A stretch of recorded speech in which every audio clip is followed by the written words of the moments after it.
नमस्कार मित्रों, आप सभी मित्रों का हमारे चैनल पर बहुत बहुत स्वागत है। मित्रों, आज की जो ये सच्ची घटना मैं लेकर आया हूँ, ये सच्ची घटना झारखंड के धनबाद जिले में झरियाडीह गांव की है। दोस्तों, इस गांव में एक लड़की आत्महत्या कर लेती है, लेकिन आत्महत्या कर लेने के 7 दिन बाद उस रास्ते से जो भी गुजरता था, बस उसे एक ही आवाज़ सुनाई देती थी, भैया मुझे मोबाइल दे दो, एक कॉल करना है। दोस्तों, वो लड़की आत्महत्या कर लेने के बाद मोबाइल फ़ोन क्यों मांगती थी, आइए इसके पीछे की सारी घटना मैं आप लोगों को बताता हूँ। लेकिन उससे पहले आप लोगों से निवेदन है कि मेरे चैनल को सब्सक्राइब कर देना और मेरे वीडियो को एक लाइक कर देना, क्योंकि आपके लाइक करने से और सब्सक्राइब करने से मेरा वीडियो बनाने का हौसला बढ़ता है।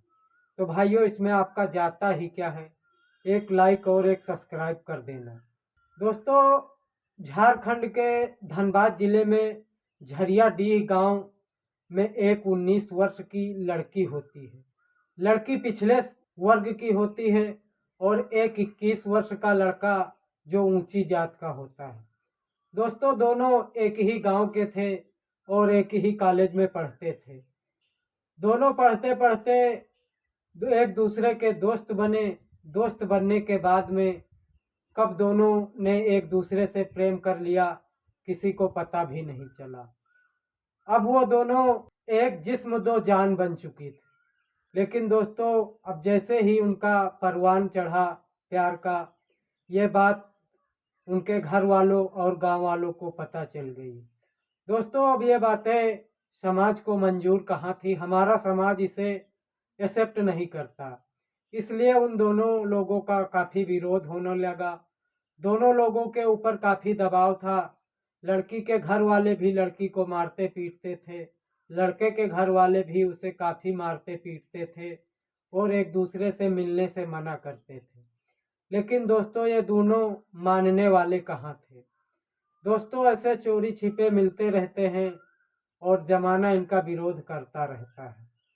दोस्तों, अब जब इन दोनों ने काफ़ी हद पार कर दी तो बात पंचायत तक पहुंच जाती है और एक पंचायत बुलाई जाती है।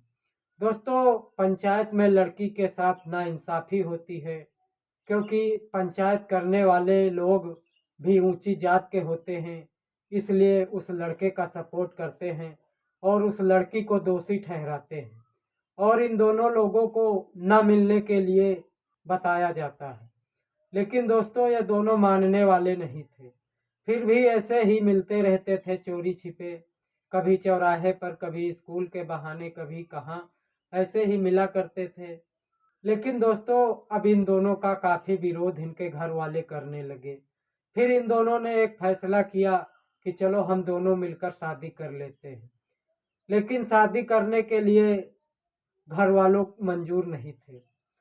दोस्तों, फिर कुछ समय बीतता है और लड़का लड़की दोनों आपस में बात करते हैं कि चलो हम इस जन्म में एक दूसरे के नहीं हो सके तो चलो आत्महत्या कर लेते हैं और अगले जन्म में हम दोनों एक दूसरे के हो जाते हैं।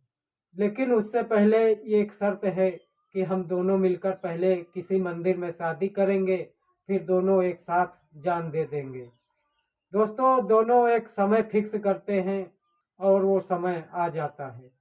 उस समय दोस्तों, लड़की तो अपने फिक्स किए समय पर दुल्हन के भेष में वहां पहुंच जाती है, लेकिन दोस्तों वो लड़का नहीं पहुंचता है, क्योंकि उसके घर वालों ने उसे मार पीट कर एक कमरे में कैदी की तरह बंद कर दिया था।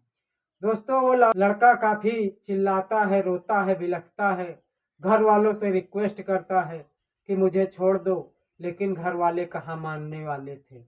दोस्तों, वो लड़की वहीं पर उस लड़के का इंतजार करती रहती है, लेकिन वो लड़का नहीं पहुंचता।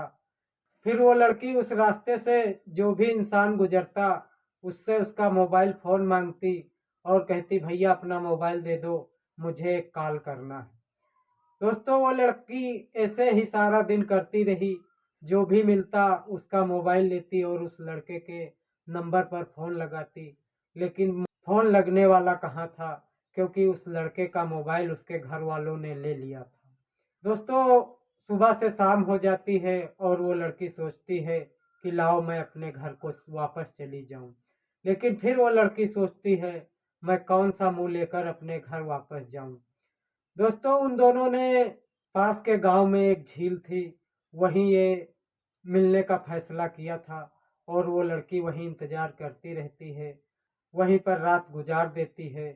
फिर अगली सुबह होती है और वो लड़की उस लड़के का इंतजार करती रहती है, लेकिन वो लड़का फिर नहीं आता। फिर जो भी इंसान उस रास्ते से गुजरता, लड़की उसका मोबाइल मांगती और फ़ोन लगाती। ऐसे करते करते दूसरा दिन भी बीत जाता है, लेकिन ना तो फ़ोन लगता है और ना ही वो लड़का आता है। दोस्तों लड़की अब काफ़ी टूट चुकी थी, काफ़ी घबरा चुकी थी, भूख प्यास से उसका बुरा हाल हो चुका था। दोस्तों फिर रात हो जाती है तो लड़की के घर वालों को चिंता होती है और गांव समाज के लोग कहते हैं चलो जा चल के लड़की को ढूंढ लाते हैं। दोस्तों गांव वाले लड़की को ढूंढने आते हैं, लेकिन लड़की कहीं छिप जाती है और लड़की नहीं मिलती है। फिर रात हो जाती है और उसके घर वाले वापस लौट जाते हैं। अब दूसरी रात भी लड़की उसी जंगल में बिताने के लिए तैयार हो जाती है। दोस्तों इस रात उसके साथ एक घटना और होती है। जंगल में छिपे माओवादियों ने उस लड़की का उस रात बलात्कार कर दिया और उसका बहुत ही बुरा हाल कर दिया। अब दोस्तों लड़की बहुत ही टूट चुकी थी। अगली सुबह हो जाती है और लड़की ने आत्महत्या कर ली। बहुत ही हिम्मत करके उस झील में कूदकर लड़की ने अपनी जान गंवा दी। दोस्तों इधर जान गंवाने की बात गांव में आग की तरह फैल गई। उस लड़के को भी पता चलता है तो वह लड़का काफ़ी परेशान हो जाता है और उसकी हालत पागलों जैसी हो जाती है और उस लड़के को पागल खाने में उसके घर वाले भर्ती करा देते हैं। लेकिन दोस्तों डॉक्टर भी फेल हो जाते हैं, झाड़ फूक भी करवाते हैं, लेकिन कोई फायदा होने वाला नहीं था, क्योंकि उस लड़के को वो लड़की साक्षात नजर आती है और मानो वो कहती है कि आओ मैं आपका इंतजार कर रही हूँ। दोस्तों अब काफ़ी समय 5 6 7 दिन बीत जाता है लड़की को आत्महत्या किए हुए। गांव में शांति का माहौल आ जाता है, लेकिन दोस्तों अभी घटना थमने वाली नहीं थी। अब घटना में एक नया मोड़ आ जाता है। लड़की के आत्महत्या करने के 7वें दिन बाद उस रास्ते से जो भी इंसान गुजरता है उसे ना तो कोई दिखाई देता है ना कुछ, लेकिन सिर्फ एक आवाज़ आती है कि भैया लाओ अपना मोबाइल दे दो, मुझे एक कॉल करनी है। उस रास्ते से जो भी इंसान गुजरता है उसे बस यही आवाज़ सुनाई देती है। कुछ लोग तो डर जाते हैं, कुछ लोग तो मौके पर ही बेहोश हो जाते हैं। ऐसा उन गांव वालों ने बताया है, ऐसी ही खबर मिली है। दोस्तों ये हमारा समाज कब सुधरेगा और एक दूसरे को प्यार को कब समझेगा? ये हमारा समाज मनमर्जी प्यार को इजाज़त नहीं देता। इसलिए दोस्तों आप लोग ऐसा कदम मत उठाना। इस घटना को सुनाना मेरा कोई किसी के दिल को ठेस पहुंचाने का कोई उद्देश्य नहीं है। मेरा तो सिर्फ इतना उद्देश्य है आप लोग जहां भी रहें सुरक्षित रहें। दोस्तों ऐसी ही अगली कहानी लेकर मैं अगले वीडियो में फिर मिलता हूँ। तब तक के लिए अपना ख्याल रखना।